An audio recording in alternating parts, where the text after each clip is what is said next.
देवी राधा रानी की सच्ची कहानी जानिए कैसे खुद राधा रानी चली आई एक सेठ की बेटी बनकर। दोस्तों, इस कहानी में हम बात करेंगे कि किस तरह जब हम सच्चे मन से भगवान को पुकारते हैं तो वह दौड़े चले आते हैं और हमारी पुकार ज़रूर सुनते हैं। दोस्तों, भगवान को भी अपने एक सच्चे भक्तों की उतनी ही ज़रूरत होती है जितनी हमें भगवान की।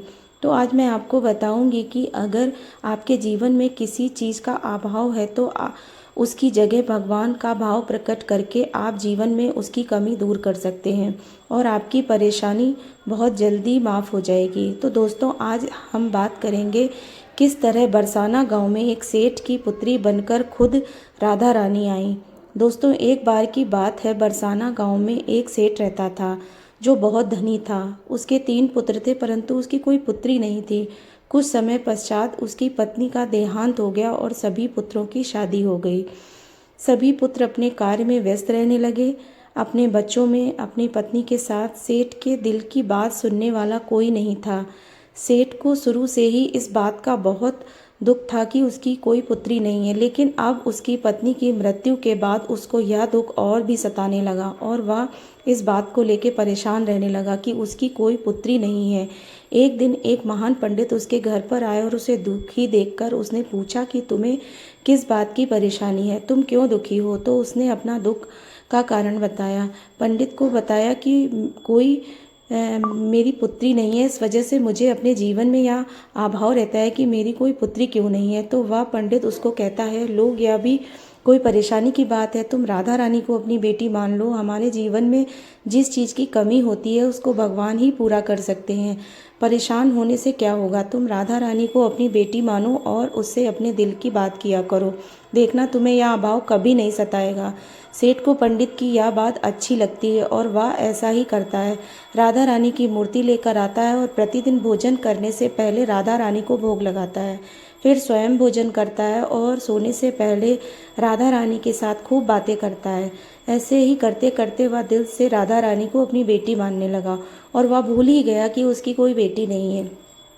उसे इस बात का आभास होने लगा कि उसकी पुत्री सच में है और वह बहुत दिल से उसे अपनी पुत्री मानने लगा। जब तक वह बात ना करता, उसे भोजन ना खिलाता, उसका मन ही नहीं लगता और जब वह बात करता तो उसके मन को बहुत संतुष्टि मिलती, जैसे उसे पता नहीं क्या मिल जा गया हो।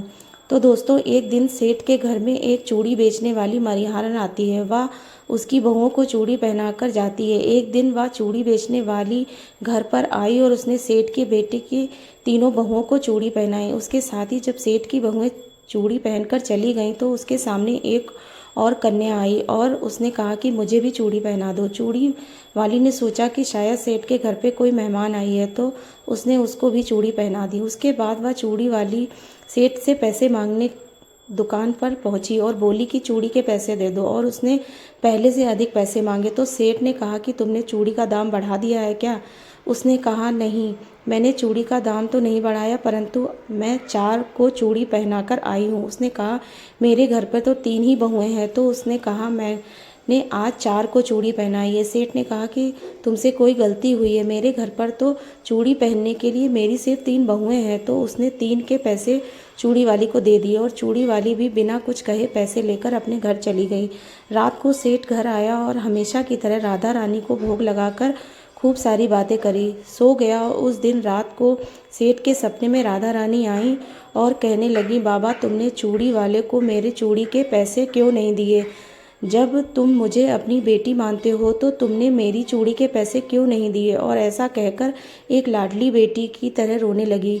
यह सब देखकर सेठ की आंख खुल गई और वह भी रोने लगा। जब सुबह हुई तो वह चूड़ी वाली के घर गया और बहुत सारी स्वर्ण मुद्राएं उसके पैरों में रख दी और उसने बताया कि तुम कल सच बोल रही थी, तुमने कल 4 को ही चूड़ी पहनाई थी। मैंने राधा रानी को अपनी बेटी माना है। तुम बहुत भाग्यशाली हो जिसको राधा रानी के दर्शन हुए।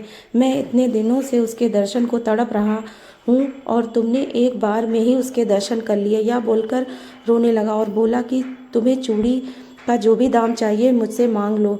यह सुनकर मरिहान की आंखों में भी आंसू आ गए और उसने मन में सोचा, जब मुझे खुद राधा रानी के ही दर्शन हो गए तो इससे ज़्यादा मुझे और क्या चाहिए। और उसने सेठ के सामने हाथ जोड़कर कहा, तुम्हारी वजह से मुझे राधा रानी के दर्शन हुए, जिससे मेरा यह जीवन सफल हो गया।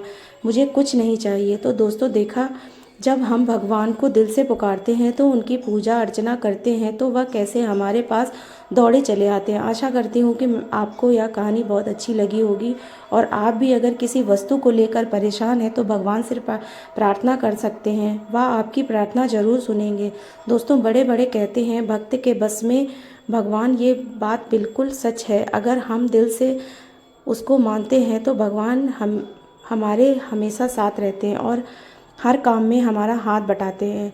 आपने बहुत कहानी सुनी होंगी जिसमें भगवान उनके साथ उनके हर काम में हाथ बटाते हैं। जैसे ब्रह्मानंद गुरु जब सिर पर गठरी लेकर आते थे तो उनकी गठर अपने आप उनके सिर से उठकर आती थी। उसी प्रकार कृष्ण भक्त जना बाई जब घर का काम करती थी और काम करते करते भगवान के भजन करती थी तो वह थक जाती थी, तो उसका आधा काम खुद भगवान करते थे। इसी तरह नरसी भक्त की बेटी का भात भगवान खुद आकर भरते थे। दोस्तों भगवान तो हमारे साथ हैं, बस तो हमारी श्रद्धा देखते हैं कि कितनी है। ऐसी ही घटना आज एक बुढ़िया की मैं आपको बताती हूँ। एक बुढ़िया गुरु गोरखनाथ के दर्शन करती हैं। जब टाइम एक दुकानदार की दुकान में गोरखनाथ की मूर्ति चुरा लेती हैं। वह मूर्ति चुराकर थोड़ी दूर चलती है तो उसकी आत्मा उसे कोसती है और वह आगे नहीं चल पाती है।